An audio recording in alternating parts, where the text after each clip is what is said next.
नमस्कार, आप देख रहे हैं एशियन न्यूज नेटवर्क और मैं हूं आपके साथ ज्योतिका। आइए रुक करते हैं खबर की ओर। उत्तर प्रदेश के मुख्यमंत्री योगी आदित्यनाथ ने 2025 में आयोजित होने वाले महाकुंभ मेले की तैयारियों का निरीक्षण संगम घाट पर किया। मुख्यमंत्री ने अधिकारियों को निर्देशित करते हुए कहा कि महाकुंभ की व्यवस्था भव्य श्रद्धालुओं के लिए सुविधाजनक होनी चाहिए। निरीक्षण के दौरान मुख्यमंत्री के साथ जल शक्ति मंत्री स्वतंत्र देव सिंह, प्रमुख सचिव गृह संजय प्रसाद, जिलाधिकारी प्रयागराज और मुख्य सचिव मनोज कुमार सिंह उपस्थित रहे। इसके अलावा कैबिनेट मंत्री नंद गोपाल गुप्ता नंदी भी सीएम के साथ मौजूद थे। मुख्यमंत्री ने घाटों की साफ सफाई, जल प्रबंधन और बुनियादी ढांचे को समय पर पूरा करने के निर्देश दिए। योगी आदित्यनाथ ने कहा कि महाकुंभ मेले में लाखों श्रद्धालु आते हैं, इसलिए सुरक्षा और सुविधा पर विशेष ध्यान दिया जाए। उन्होंने अधिकारियों को सुनिश्चित करने को कहा कि श्रद्धालुओं को यातायात, पेयजल, स्वास्थ्य सेवाओं और ठहरने की पर्याप्त सुविधा मिले। मुख्यमंत्री ने संगम क्षेत्र में निर्माण कार्यों की प्रगति का भी जायजा लिया और आवश्यक सुधारों के लिए सुझाव दिए। उन्होंने यह भी कहा कि सभी विभाग समन्वय बनाकर कार्य करें ताकि महाकुंभ का आयोजन सफल और ऐतिहासिक बन सके। कि सनातन गर्व के प्रतीक महाकुंभ पर्व को आयोजित करने का सौभाग्य डबल इंजन की भारतीय जनता पार्टी की सरकार को प्रयागराज की इस पावन धरा पर आयोजित करने का अवसर प्राप्त हो रहा है। जब हम कुंभ की बात करते हैं तो यजुर्वेद एक बात कहता है, यत्र विश्वम भवत एक नीडम, यानी जहां संपूर्ण विश्व एक घोंसले के रूप में एकत्र होता हुआ दिखाई देता है। दुनिया की एक अस्थायी सिटी, सबसे बड़ी सिटी, और वो आपने यहां पर प्रयागराज के अंदर पिछले 2-2.5 महीनों के अंदर बसती हुई देखी। अनुमान करिए कितना विस्तृत भूभाग है, कितना विस्तृत है। मैं अपराह्न में 2 बजे यहां पहुंच गया था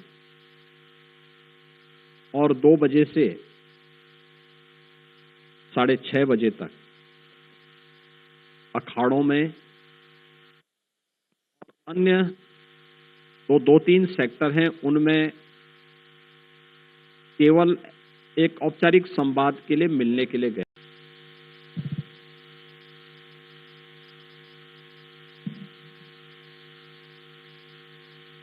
मित्रों, मैं आज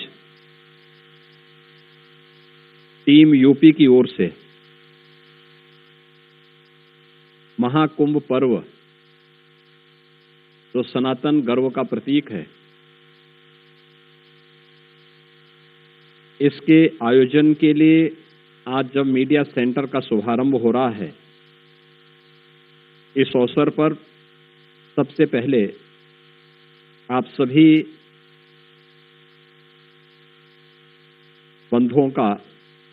हृदय से स्वागत करता हूं।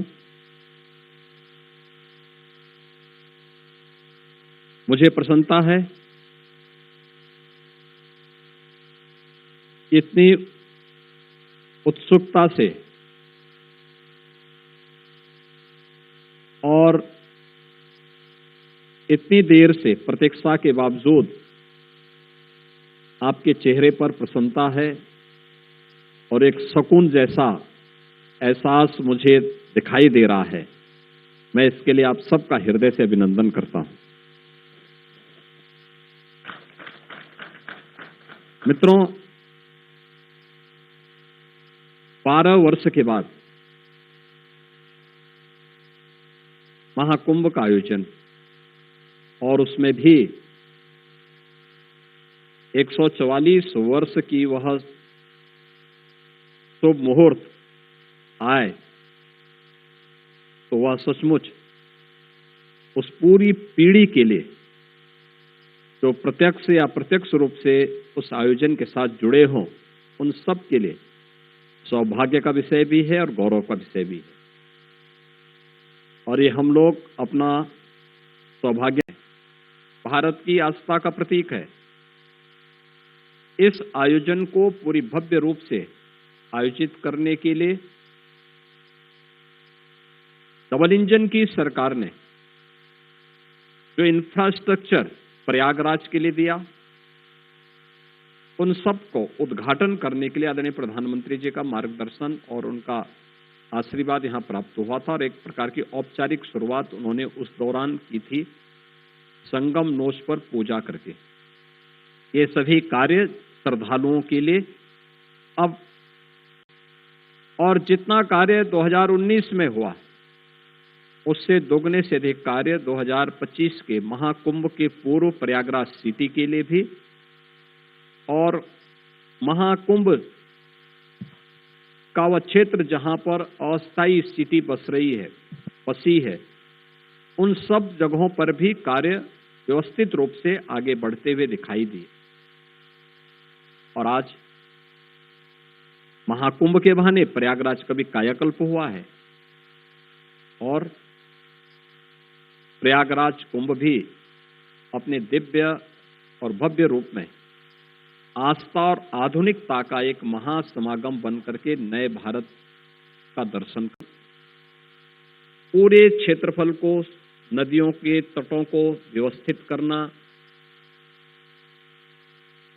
उन्हें वहां पर कैंप लगाने और अस्थायी आश्रम स्थापित करने के लिए, उस प्रकार के अखाड़ों की स्थापना के लिए उस प्रकार की सुविधाओं से व्यवस्थित करना, 10,000 एकड़ से अधिक भूभाग को महाकुंभ के आयोजन के लिए तैयार करना,